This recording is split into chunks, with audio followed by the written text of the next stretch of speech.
And in more news from around the military, Texas National Guard soldiers now have the authority to make immigration arrests and help detain and deport undocumented people. That's through an agreement between the state and the Trump administration, according to our partner publication, the Texas Tribune.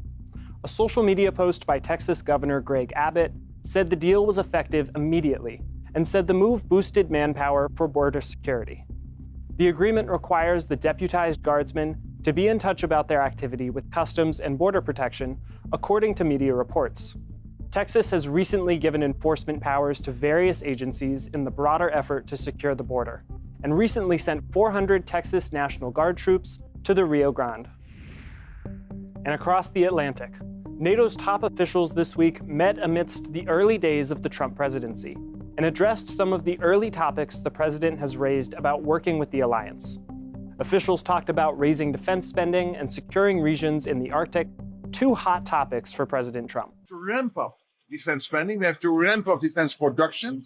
The exact level of defense spending we will decide later this year based on the capability targets. We are now assessing the gaps with each of the allies between where we are and where we should be, and based on that, the capability targets will, based on that, we decided upon, and based on that, we will decide on the new defense spending pledge.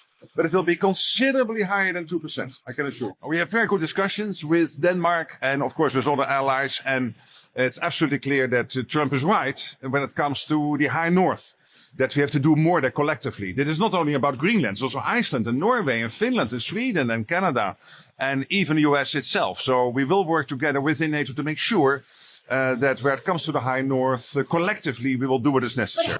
During his last administration, Trump pressed member nations to push their defense spending higher and called the US role in the alliance into question, saying the US was doing more than its fair share.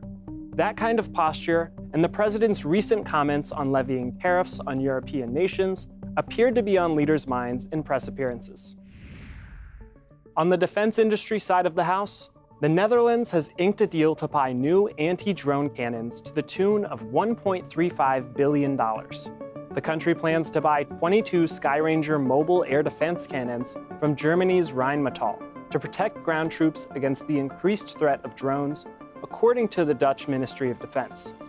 The goal is for the first contracts to be signed in the first half of 2025, which should allow for deliveries to start in 2028 and be wrapped up the following year, a state secretary wrote in a letter to Parliament on Wednesday.